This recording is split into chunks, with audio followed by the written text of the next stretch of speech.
morning, everybody. Morning, good morning. Morning. Oh, Jim, man, Jim, you're always the first one up over there in the East Coast, huh?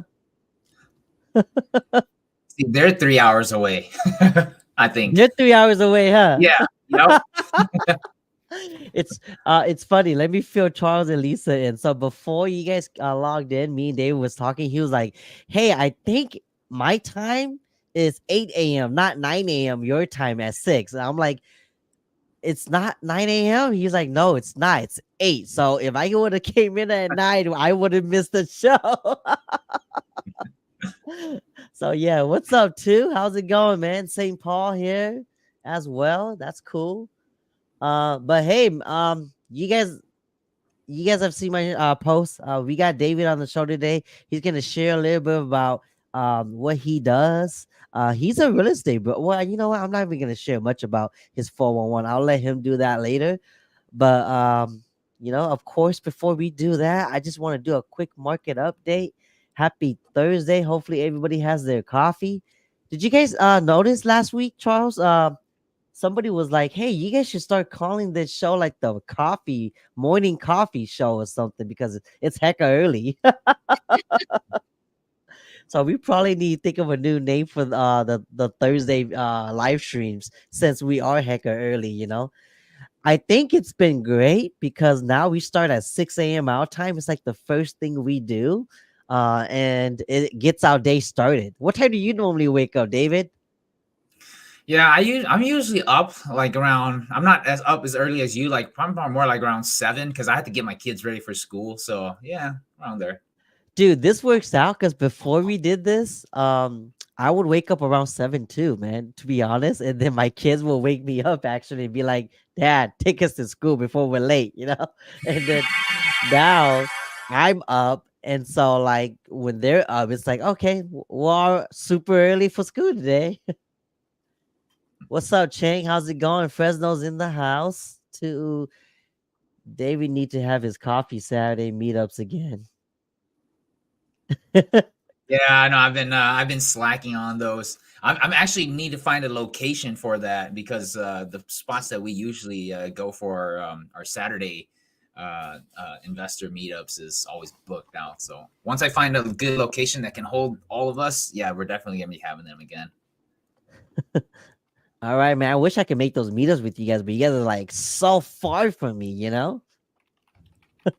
Okay, so let me just go do a quick market update and then we can start today's show. I'm pretty sure everybody don't want to hear me talk anymore. All right.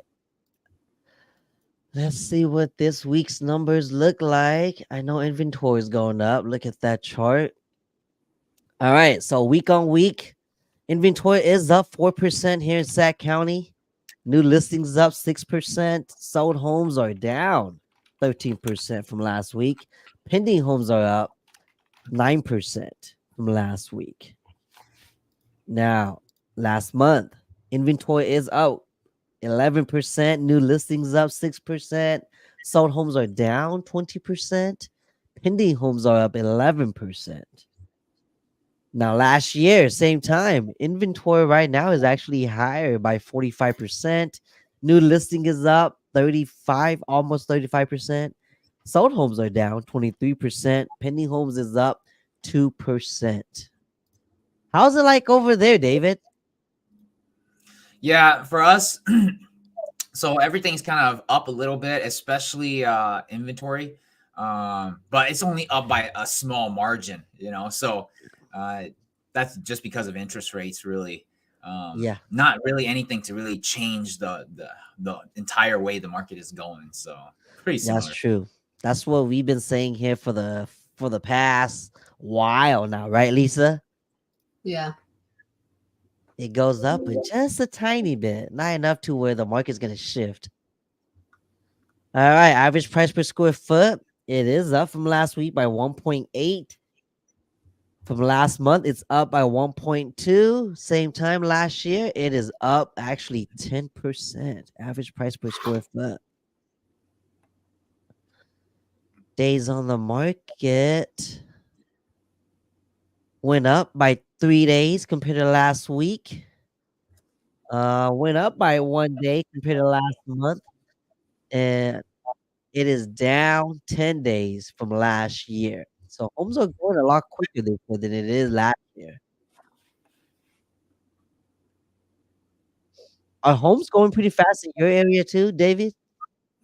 Yeah, the nice ones. So the nice ones, if it's decent location, decent condition, those are and decently priced. Those ones are all flying off the shelf. Multiple offers, those kind of things. But obviously the ones that are not that great, they're going to be sitting on the market a little bit longer, especially if they're Yeah. not priced correctly out the bat. Right. Similar here. Same here. Man, you're saying everything I normally say. It's not that different. Real estate is really localized. So every market's going to be different, but generally, like most of the markets are going to be kind of similar. Yeah. No, I agree. I agree. All right, let's go over the average price sold and listed. So active price went down on average from last week by 1%. Sold price is also down by 0.5%. But month to month, active price is down 1.4%.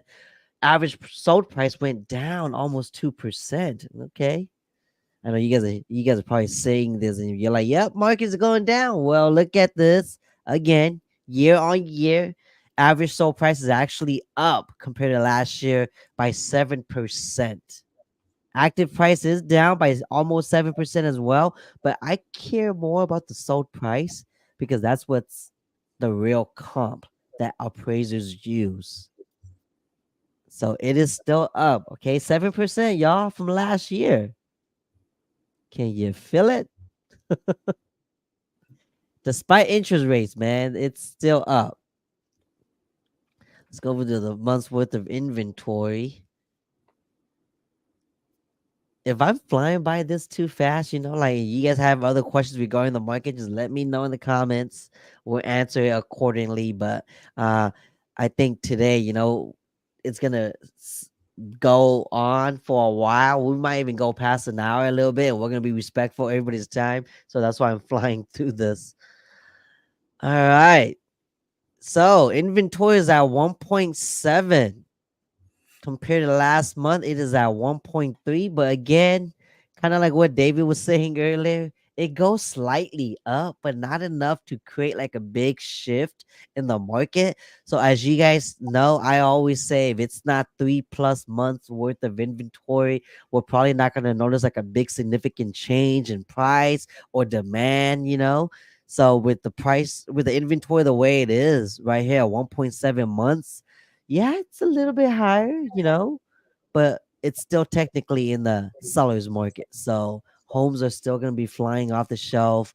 Competition level is still going to be high. Demand as well.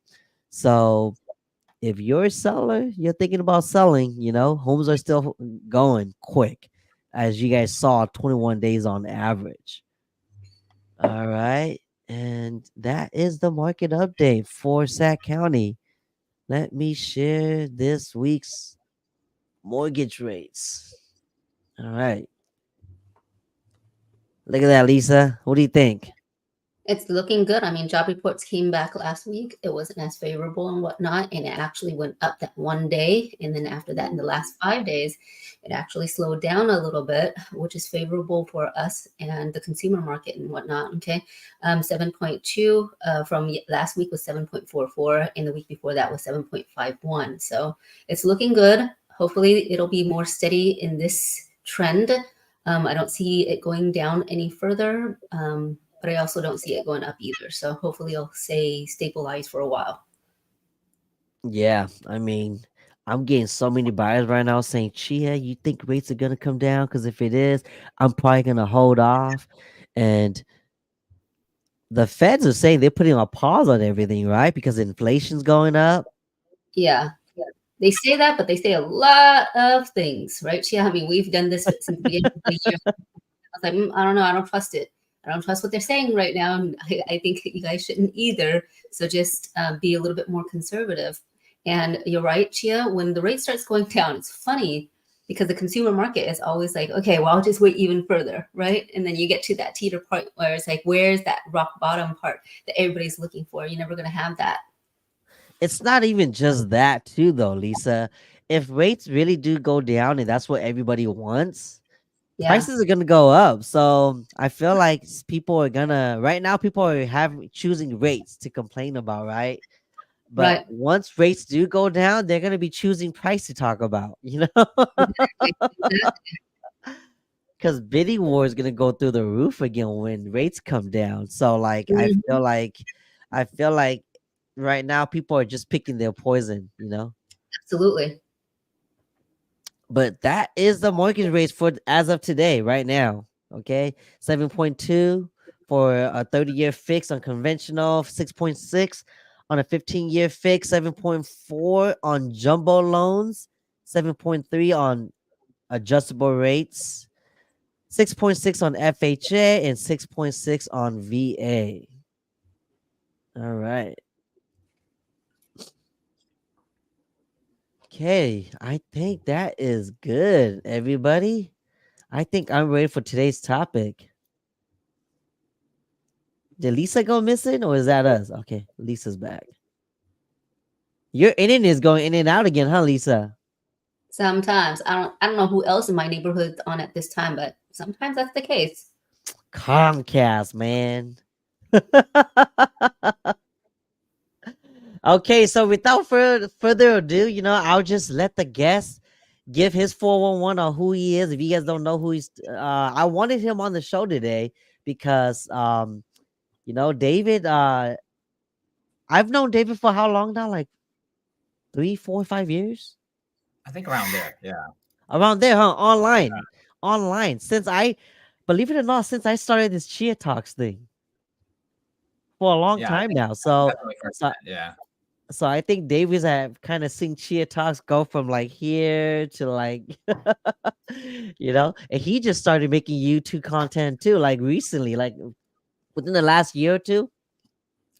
Actually, I've been making real estate, well, the YouTube and Facebook content since about like 2016, though. Not as Okay. consistent as you, but yeah, I try to catch up. So No, but you're pretty known to where you're at. But speaking of that, man, why don't you share with the viewers who you are, what you do, and how you got into this industry? yeah, definitely.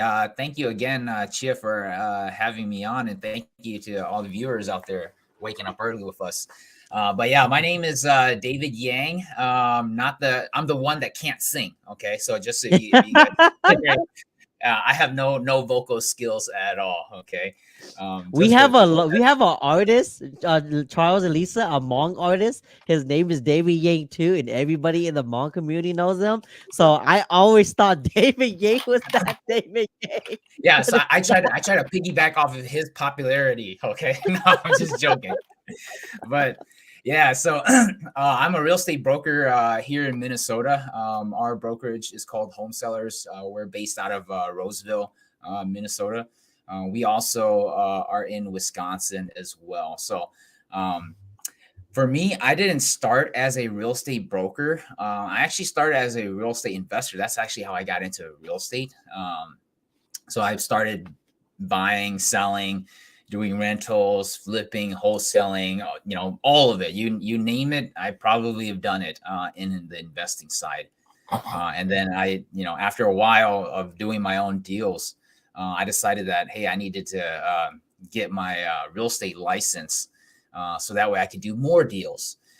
So I got my license, and I was like, hey, I can help people buy and sell homes as well. That's another stream of income. So we decided to grow that side of our business. So today I still have my real estate portfolio and my real estate investment company, as well as working with the brokerage and helping the agents here as well. So that's a little bit about me.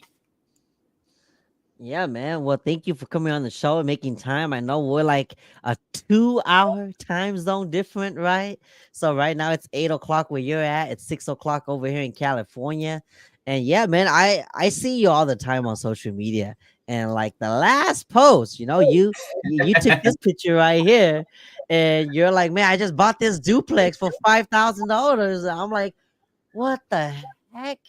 And so today, that's how this conversation came about. I reached out to you. I wanted you to come and share a little bit about this.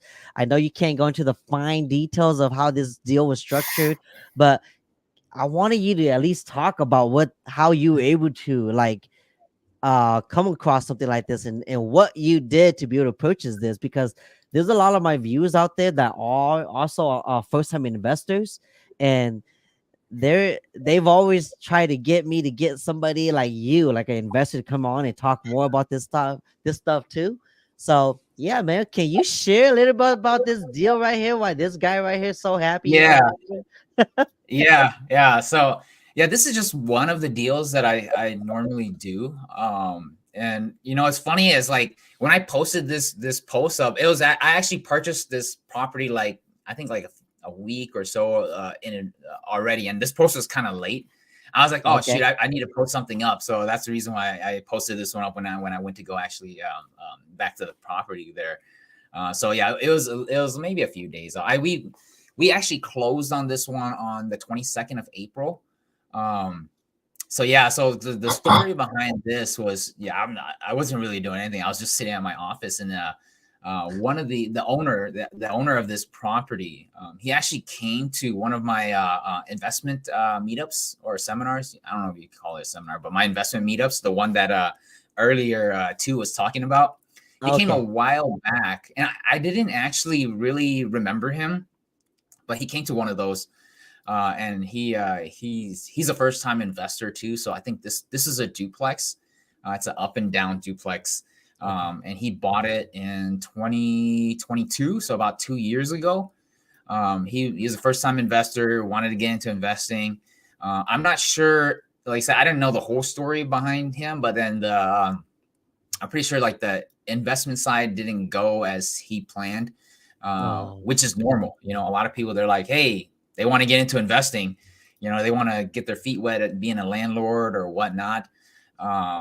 So I'm not sure if it went, as the way that he planned. So fast forward to April of this year, he contacts me and he says, hey, he has some life circumstances that he's dealing with.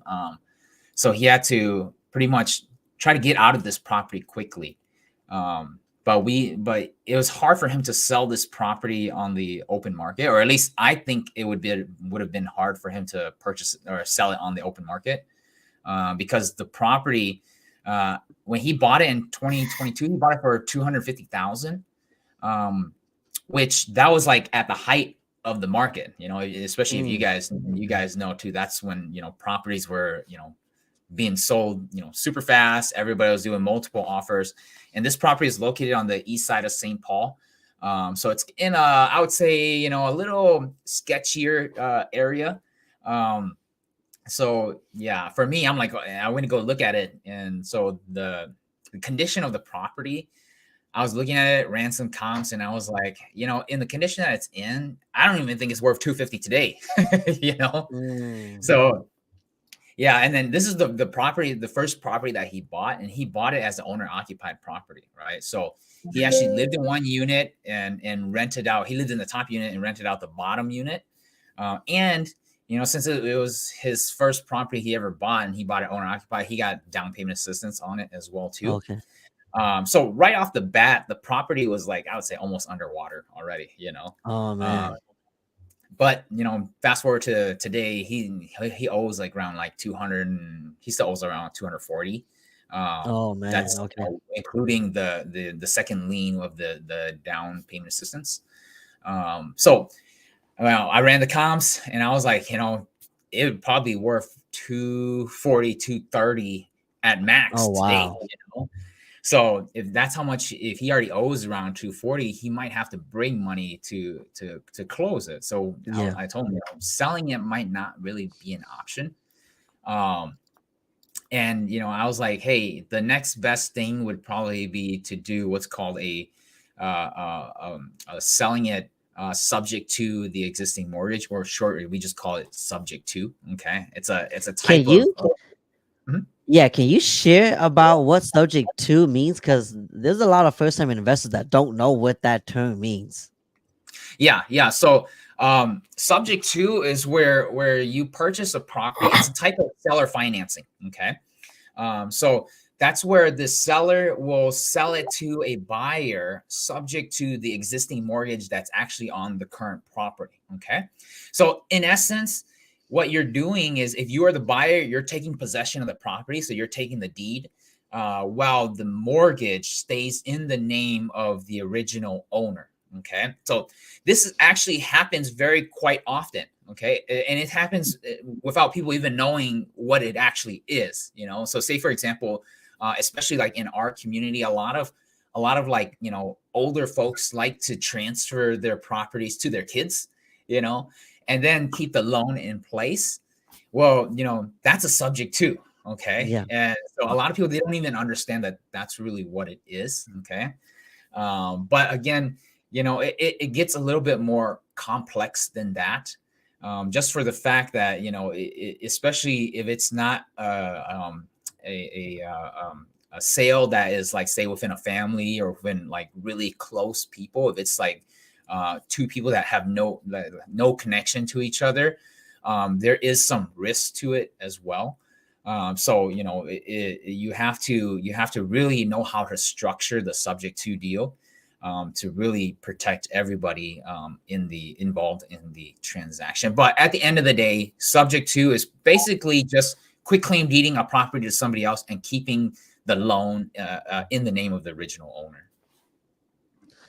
What happens if you don't make enough money from the rent to cover the mortgage? Like, does the seller put like a certain clause in the contract with you, the end buyer, the investor, to protect them as well in case something like that happens? So, I mean, there can be. So the contract can be written up. It's negotiable, 100% negotiable. Just the way as most contracts are. But generally, there's really, in my experience and the deals that I've done, I don't really include those because I've always been on the buyer side of it. I haven't sold any properties subject to. Usually, the reason why they sell a property subject to is because that's the best option for them. Okay. Because the alternative would be worse. Okay. So say, for example, in this situation, if he couldn't sell it on the open market, okay, and he couldn't cash it out, obviously, because most people don't have $250,000 laying around. The only last option is to let it go to foreclosure, right? In which case, he would ruin his credit, okay, and he would have the foreclosure on his on his record, and everything that comes along with the foreclosure as well. So if I bought it subject to and I didn't make a payment on it, he would still be in the same boat, you see? Yeah. So Right. there has to be some level of trust to it. And they understand that, at least this way, they have at least a chance of getting rid of the property without ruining their credit. Because when I approach somebody and suggest this type of financing, it's usually the last resort. Because for me, yes, if me as a buyer, if I don't make the payments, then it would actually be his credit that's impacted. Okay. Right. But for us, one, we have the track record, right? We've done a lot of these type of deals and we have not had one go to foreclosure. When we purchase these deals, we actually help the seller actually get better credit, okay? Because we make the payments on time. Most of these sellers, they have money problems, right? Like they haven't made the payments. They're actually probably in the pre-foreclosure process already. So we catch them up. We make the payments on time. So they actually end up with even better credit than if they didn't do the subject to deal. So yeah, there is a bit of a trust issue, but our track record proves that, hey, we're there to help them. How often do you come across deals like this where you're at. Because when you say $250,000 for a duplex, over here I'm thinking, man, that can't even get you a 2 bedroom, one bedroom, one bathroom house over Yeah, here. the every market is different, but I tell people is just because the numbers are different, the deal structure, is the same. Okay.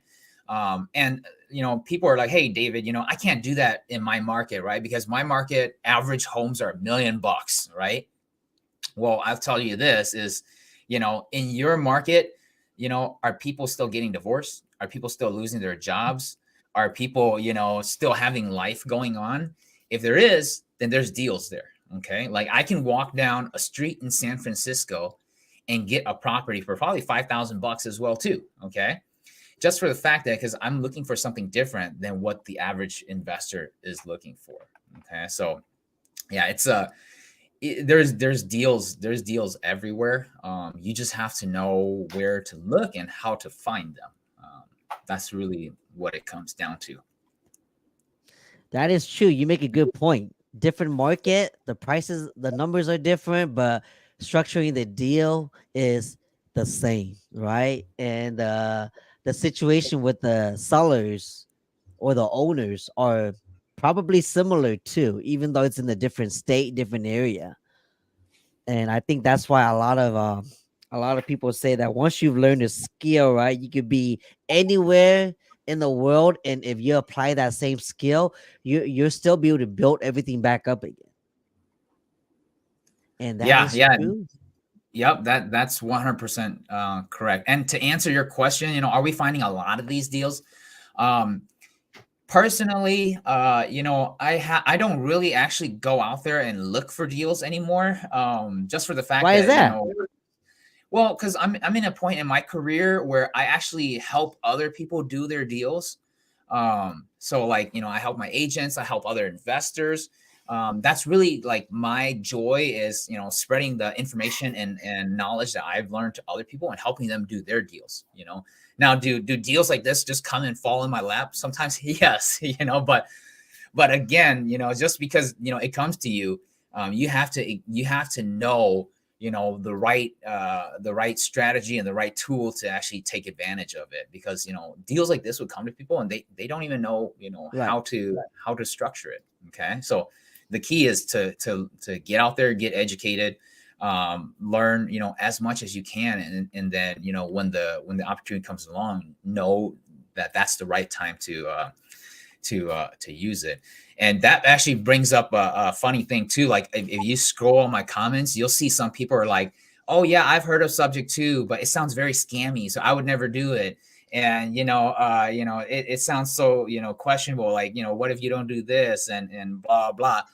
And I'm like, oh, okay, if you don't want to get educated and you think it's a scam and all of that stuff, then that's great. That just leaves more deal out there for me. Okay, because Subject 2 deals, they happen all the time, every single day, all across America. Okay, so it's a very common thing. It's just not a lot of people know about it. So It's funny because Subject 2 has been around for decades, right? But I think it just recently became pretty popular because of a certain guru, right? I'm not going to mention his name. You probably know who I'm referring to. oh yeah, But yeah. but because the reason it became popular is because he utilizes that strategy a lot to buy his deals. And it's funny because I get a lot of first time investors that will call me through my portfolio online, all that, and then they'd be like, hey, I'm a first-time investor, like if you can help me find Subject 2 properties, that's all I'm looking for. And when I talk to these investors, most of the time it's because they just got back from a free seminar that was teaching about Subject 2s, and so now they're pumped, they're excited because they can get a property for like $5,000. $5,500, or a few bucks, or for free, by structuring the deal. So like, I know, man. I think people go to seminars like that and they don't realize there's so much more knowledge that goes behind a structure 2 deal or any other deal for that fact that that they don't really share about. Those gurus don't really share about, right? Like what you said earlier, you're familiar with doing subject to because you've been doing it for a while. So when this deal came on your lap, you already kind of knew what to look for, how to calculate the numbers, how it was able to be an asset to your portfolio, right? But to somebody, that same person that came and commented on this post for you, saying that it's a scam, it seems sketchy, I'm never gonna do that. Like it's because they don't have that kind of knowledge, and it is very important. Kind of like how that's why we do these shows, because we want people to know the market and not just go based off of like a guru. Because a lot of times when you're going online, you're just gonna hear gurus say market's gonna crash, sell everything now, do this, do that. It's like, man, I'm looking at the data and the data doesn't say nothing that it's gonna crash. We got no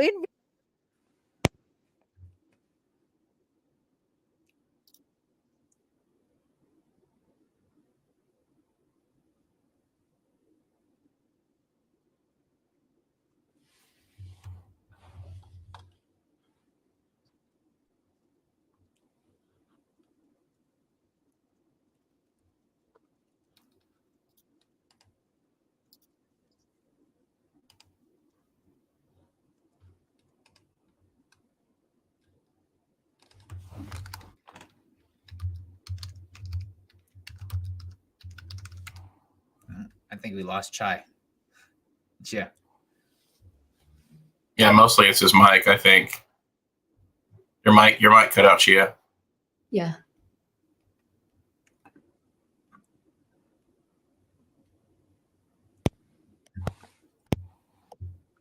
Yo, can you guys hear me now? There you go. Okay, you're back. There you go. Oh man, I don't know what's going on. Oh, I know what's going on. Give me a second, you guys.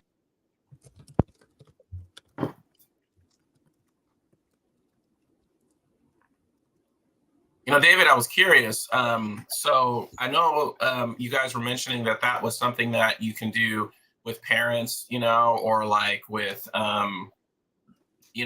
with a situation like that. So how does that work if your parents have a home and like the children? So instead of having to do any kind of probate thing or trust and all that, if there's still a loan on the house, is that something that you would do in the same regard? So that way, when at some point when they pass away, I mean, like, how does that even work? Even like, would you have to like then refinance? Like, how does that all work? Yeah, so this is assuming that both parties are still alive. When this happens, because if the parents are already deceased and this is going through probate, it would really be hard to do a subject to. But in the instance where if the parents are still alive and say for example they transfer it to the child, the child would actually be the new owner. Okay, so legally they would have the parents would not be the owners at all. They would have no legal rights to the property. Okay. Now, when they pass away, the original lender, they might have an issue with that. So I've seen it to where, the seller, the original seller, passes away, and then now the lender, probably, might want the loan paid in full. So then, the new owner, the child, in this example, would probably have to either refinance it or sell it outright to pay off that existing mortgage. I see. Okay. Yeah, so those are kind of the options there. Oh, still can't hear you, Chia.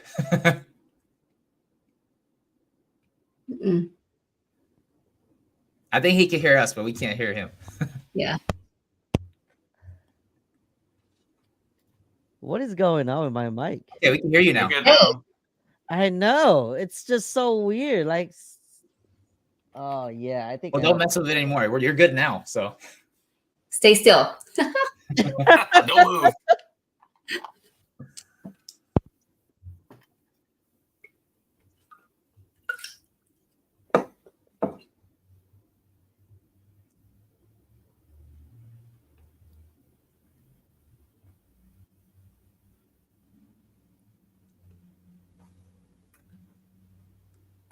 Did we lose you again, Chia? Oh, Oh, no. man. Okay. Well, I can go back and kind of explain the deal, so that way we don't have a long pause. But yeah, again, like I said, this investor, he reached out to me, and he said, he had all these issues, and he still owed about 240,000 on the property. And the other thing was he needed to move out of state fast, like within the week. So again, this was not a good candidate for doing a normal sale, because one, he was almost underwater on it. Two, he needed to move fast to sell it. Okay. And then three was that he really didn't need to utilize his credit anytime soon. So, I asked him, hey, were you planning to purchase a property or do any type of, large purchase anytime soon? He said no. Okay. Because he understood that, if he couldn't get rid of this property, it was going to have to go back to foreclosure and go back to the bank. He's going to ruin his credit. He wouldn't even be able to buy a new property anyways. So I suggested, hey, subject to would be the best way to go. Okay. And, to be fair, I didn't even want the deal because again, I kind of shy away from these types of properties. Just for the fact that, I'm not really into the location where the property was at. But he was like, hey, I really need help because I don't know anybody else to turn to that would be able to help me out of this. And I told him, hey, we do have a cash offer program where we'll pay cash for your property. But then again, that wouldn't work as well too, just for the fact that, the amount of cash that we'd be able to offer for this property wouldn't cover your loan amount. So you still have to bring money to close. And that's one of his key things was he didn't want to have to bring anything to close because he didn't have a lot of money. That's why he wanted to sell the property. So he's like, just make me an offer. So I was like, okay, I'll offer you. I just threw out like a number. I was like, all right, I'll offer you $10,000, right? $10,000 and I'll take over the property for you. You sign over the deed to me and I'll just pick up your loans and make your payments for you. One of the units was vacant. So we're still going to have to go under and renovate one of those, but I made the offer 10,000, right? And I was like, cause again, I didn't want the deal. So I was like, okay, if I offer him 10,000, he probably is going to just say no, and which is fine because I didn't want the deal. Okay, so I was like $10,000. That's my offer to you. And he said, yeah, sure. I was like, and that surprised me. I was like, holy cow. Okay, he'll accept $10,000. That's fine. Okay, but then as we went into the due diligence phase of it, we found out that hey, he's not really a professional landlord because obviously this is his first property. So he didn't have a lease with the tenants that were in the unit that was occupied. And we found out that he didn't collect the security deposit, or he didn't have the security deposit. Okay. He didn't collect the last month's rent. And he didn't make the last month's mortgage payments. Okay. But the loan was still current, So we were like, okay, why don't we do this? From the 10,000, we'll deduct all those different things. Okay. And after deducting all those different things, then the final sales price actually came up to 5,500. So that's where we got the price of 5,500. Okay. And I don't want to mislead anybody. All right. It's not where I paid 5,500 for this property and that's it. There's no loan or nothing. It's 5,500. That's the cash that I gave to the owner. Okay. For him to give me the property and for me to take over the loan. So there's still a balance of around $240,000 of a loan, of two loans actually. There's the primary loan and then the secondary loan on this property. Okay. So again, a lot of those gurus out there will make it look like they're getting a property for totally free. There is going to be a loan balance that usually still attached to the property for most subject to deals. But that's how we came up with 5,500 as the sales price for this property. So actually, yeah. So my out-of-pocket cost to purchase this property, was about 5,000. I would say maybe closer to 6,000 if you include title costs and all that stuff as well too. So yeah, around $6,000 was my out of pocket for this property. But you know, again, where can you buy a property for $6,000? You know, and have it Right. cash flow? Because you know the bottom unit rents for about $1,400. The upper unit, you know, it's the same. It's a 2-bedroom, 1-bathroom unit. So both together were, you know, combined are around $2,800 of gross rents. And the mortgage itself is around like $1,500 to $1,600. And then you throw in the holding costs and all those stuff. So, you know, I'm estimating cash flow to be around $900 to $1,000 a month, which is pretty good. Which is pretty good for, you know, for this type of a property. You're gonna make But your that's a really $6,000 back in 6 months. Yeah. Say again. You're gonna make your $6,000 back in 6 months. Yeah, pretty much. Yeah. Yep. So And go ahead, Lisa. No, go ahead. I'll ask you after. Yeah. And actually, you know, a lot of people don't see it, right? They're like, oh, you know, $6,000. I'm only making, you know, $900 a month and all that stuff.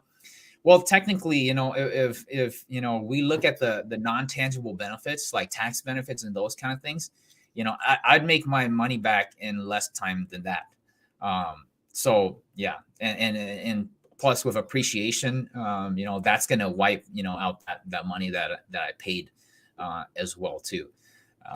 But again, you should never buy for appreciation, especially in this situation. You always buy for cash flow. So like for this property, if it did not cash flow, you know, I probably wouldn't take it. Okay. So that's what I was going to ask you too, David, because this is new to me and it's really super interesting. So I'm really, really glad that you're sharing this with us from a consumer point of view, David, right? So he gave up this property, one, because I'm thinking back in the days when we were doing short sales and stuff like that, right? The existing owner may or may not get any money at all. What they're trying to salvage is, again, what you said earlier, their credit so it doesn't go so bad. So what is the incentive for him to, because you said he needed to move out of state and everything like that, right? But for him to get $5,500, like Chia said earlier, if he just waited, he would have had that cash flow anyway. But what would make a person in his situation have to truly sell the property? Yes. Lisa, I'm glad you. Yeah, I'm glad you asked that, because so I want to put some context behind this. Okay, so a lot of newer investors, you know, they will contact Chia and they'll say, "Hey, Chia, find me a subject to deal," right? Mm-hmm. Well, what they don't understand is that subject to, that's one tool, right? That's one tool used for a specific type of deal, right? So you cannot apply that to every single deal. So Right. you can't go to a house on the MLS. Most houses on the MLS, you can't go to them and say, "Hey, I want to buy your house subject to," right? It's just not going to happen because the seller doesn't have the motivation. Okay. Right. So right. for me, when I'm deciding what tool to use for a deal, I have to look at, you know, what the motivation is. And the more levels of, so there's different levels of motivation, you know. So if they have like one level of motivation, that might not be enough. They have 2 level of motivations, still might not be enough. 3 levels might not be enough. If they have 4 or 5 levels, then that's where we're looking at, okay, subject to might be the best route. Because again, like in this situation, right? Well, so what was his problem? One, he's practically underwater. Okay. That's not enough to do a subject to. Okay. Right. 2 is he needs to move fast. So we did all this within 1 week. Okay. So that's the second level, right? 3 is he didn't want to deal with the tenants anymore. Okay. Because he's like, you know, being a landlord is not great. 4 is the property needed, you know, some renovations to get it, you know, to get it to where it needs to be. Okay. So there he has 4 levels of motivation already. Right. So again, a lot of people, they try to throw subject to at like deals where there's only like 1 level of motivation or something like that, where a different type of financing tool might be better for those. So as an investor, it's your job to know which tool to use for which deal. Because again, like what Chia said, I see those people all the time. You know, they go to these seminars and they're like, "Hey, I learned wholesaling, or I learned subject to, so everything I see out there, I'm gonna say subject to, subject to, subject to. It doesn't work like that. Okay. So yeah, it's really specific. The type of deals that this tool applies to is very specific. The type of sellers that this tool applies to. Okay. It's funny That's really because interesting. you guys can hear me now, right? Yes. I'm so sorry about that. But anyways, it's crazy because like Lisa, like we come into contact with people like this all the time too, right? I think another motivation that David left out was he needed money. Right? Did Like, he do? Because I just feel like Well, not necessarily, because again, Yeah. he was willing to go down to 5,000, and I'm pretty sure if I pushed it, I could get him down to 0. I've done a lot of them. My preferred amount to pay for subject to is 0, and a lot of people will, because again, their motivation levels might be to the point where it doesn't matter if they get money or not. right. right. So Just the in pain this point is particular deal. Mm-hmm. Yeah, so their pain point is not really money related. It's more of like, hey, I just gotta go. I don't want to take care of this anymore. I don't want to have to deal with a possible foreclosure on my my record, and I need to go get something else. So if you can give me any money at all, it seems like to me, it's like if you can give me any money at all, that's just gravy. But really, I just want to get rid of this problem. Exactly. Because what I'm doing there is I'm not there to purchase their property, right? The difference between me and a lot of investors, remember going back to where I said, if I walk down a street in San Francisco, I can find a deal, where most other people walk down, they can't find any deals because they're looking for the wrong thing, right? And I'm going to share one of my secrets with you guys and all of your viewers out there, right? Okay. When you're going out there and try to find these deals, because everybody's like, hey, there's no deals around. There's no deals around, right? It's because you're looking for the wrong thing, okay?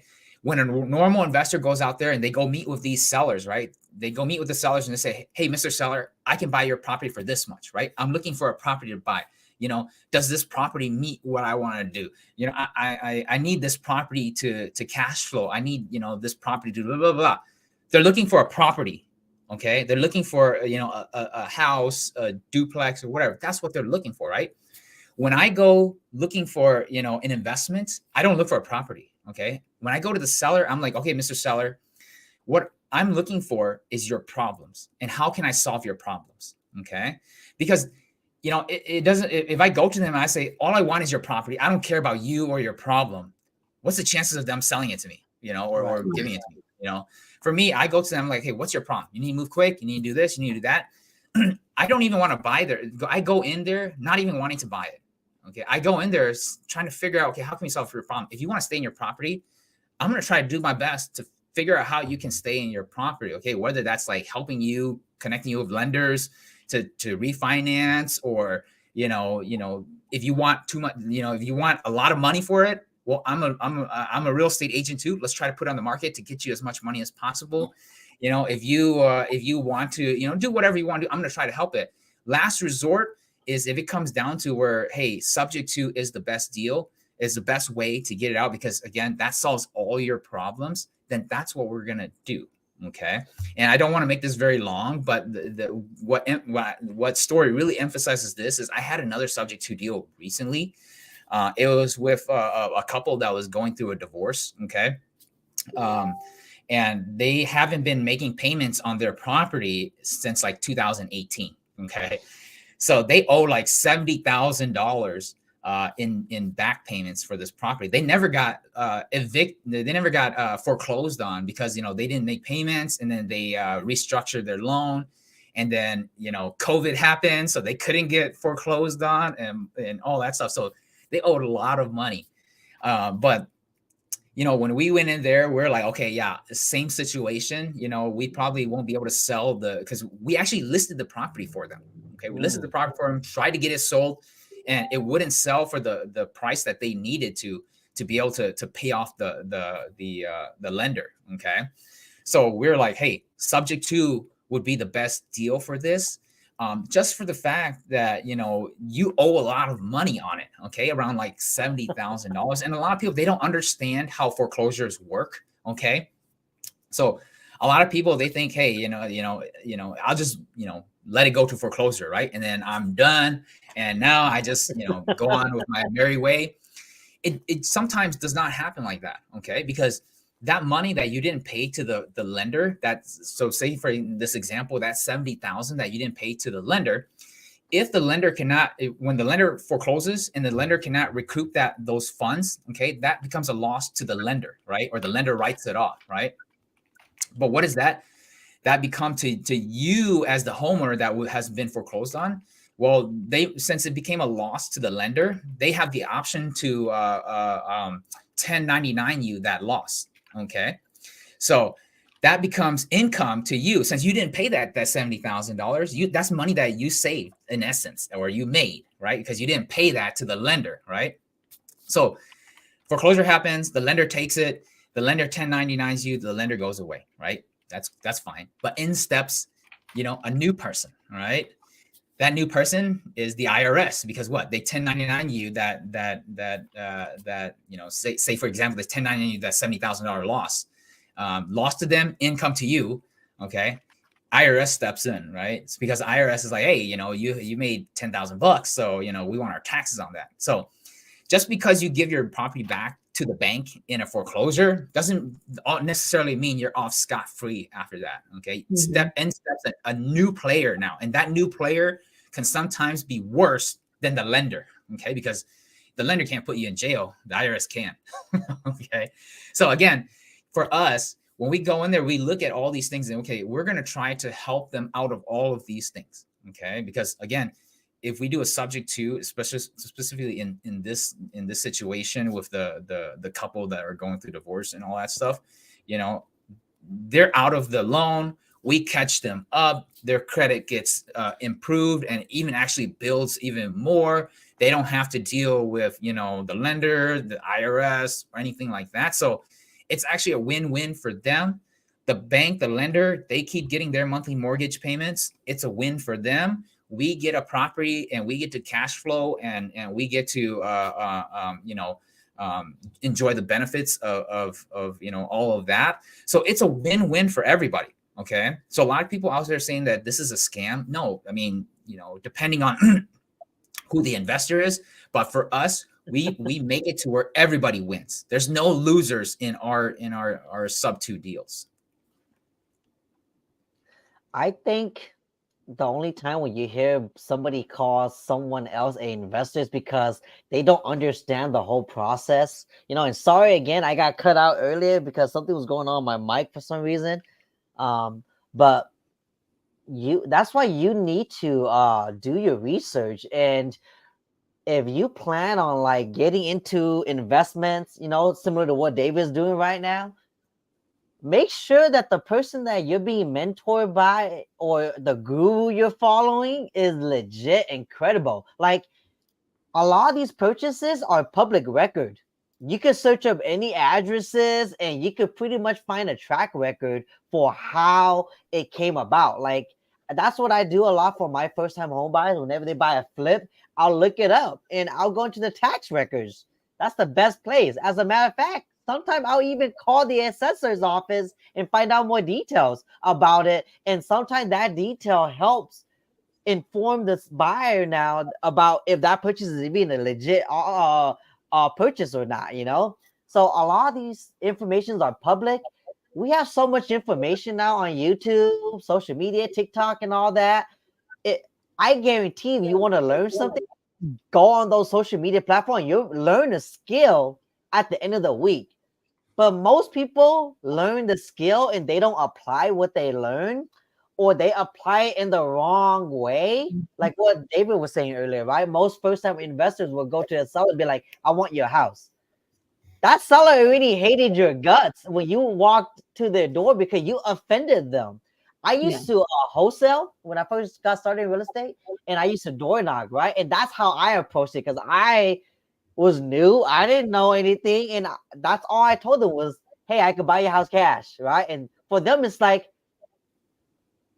get on my porch, And so like, because they have other bigger emotional situations that they want to deal with first, And the last thing they're thinking about is selling their home to a stranger that's, 2 feet tall and, all that. So like, people go at it wrong. And I think we forget that we're in the people's business, right? The other day I was talking to this one guy. He wanted to become an agent, and I was telling him, we're in the people's business. You're gonna have to talk to people, and people's gonna have to like you to want to work with you.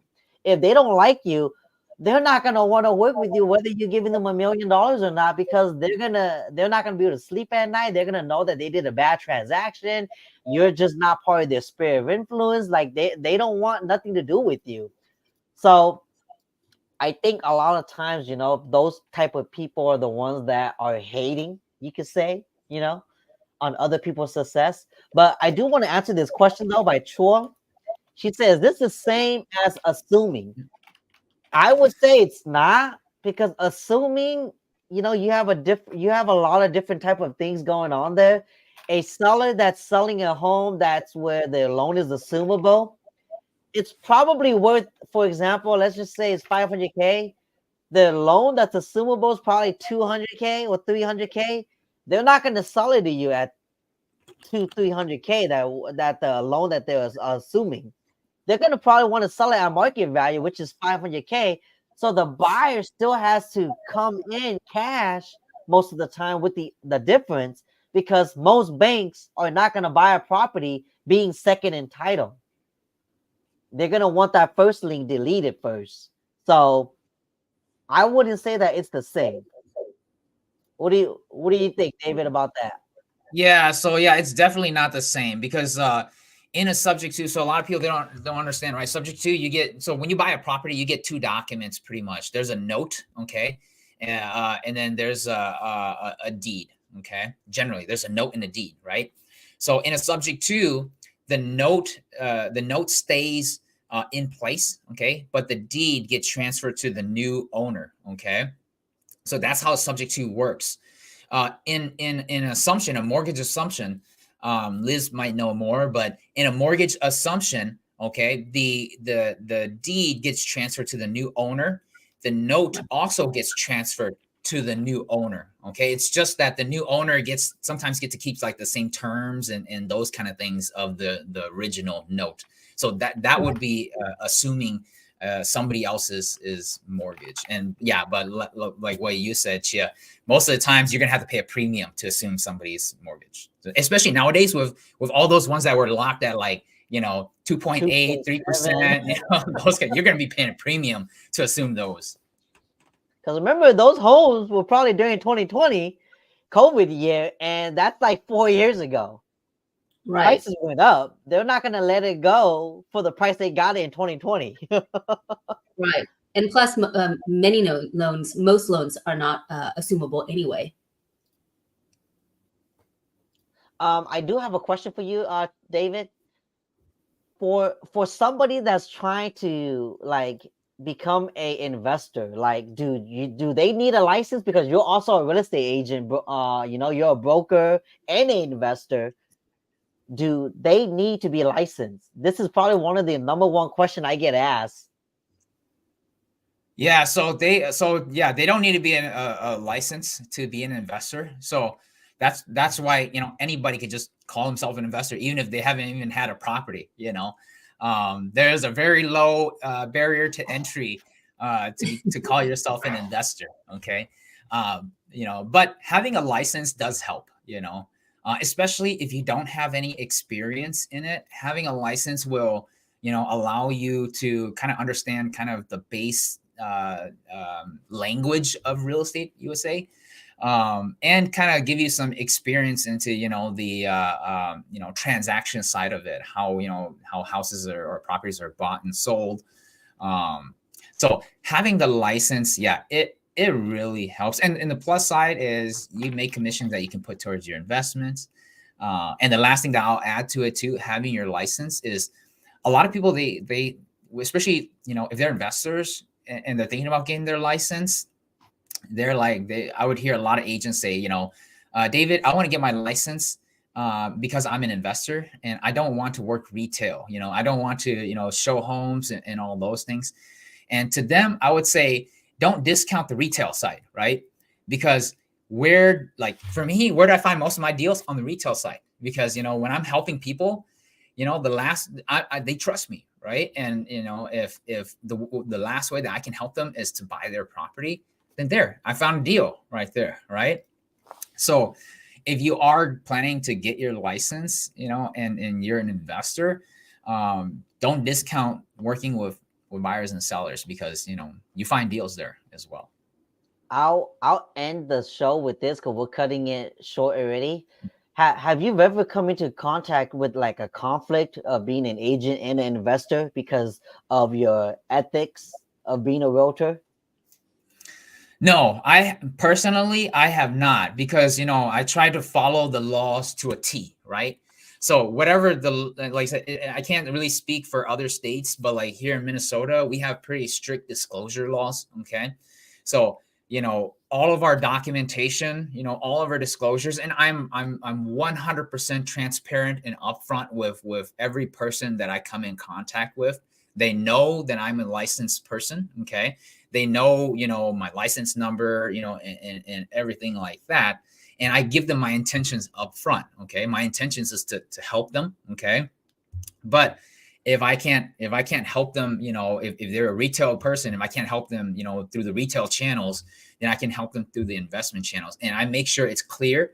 My documentation is clear and everybody understands it. Okay.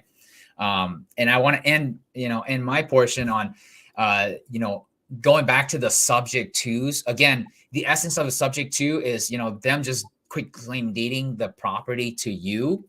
But what really makes a subject two is how you write the contracts. Okay. And that is like the most important thing of the subject two. Because if you just go and deed the property to another person, but you don't write a contract, then yes, in essence, that's a subject two, but you're opening yourself up to a lot of liability, especially if you're a licensed person. Okay. Mhm. So again, I have never had issues with that. But you just want to be very transparent when you're doing that. Yeah, Especially if you're licensed. please don't go out there and start doing subject twos because you guys heard this podcast that anybody could do and you just quit claim your deed to somebody. Don't do that, please. Like, know what you're getting yourself into. We are not being liable for any mistakes you guys make.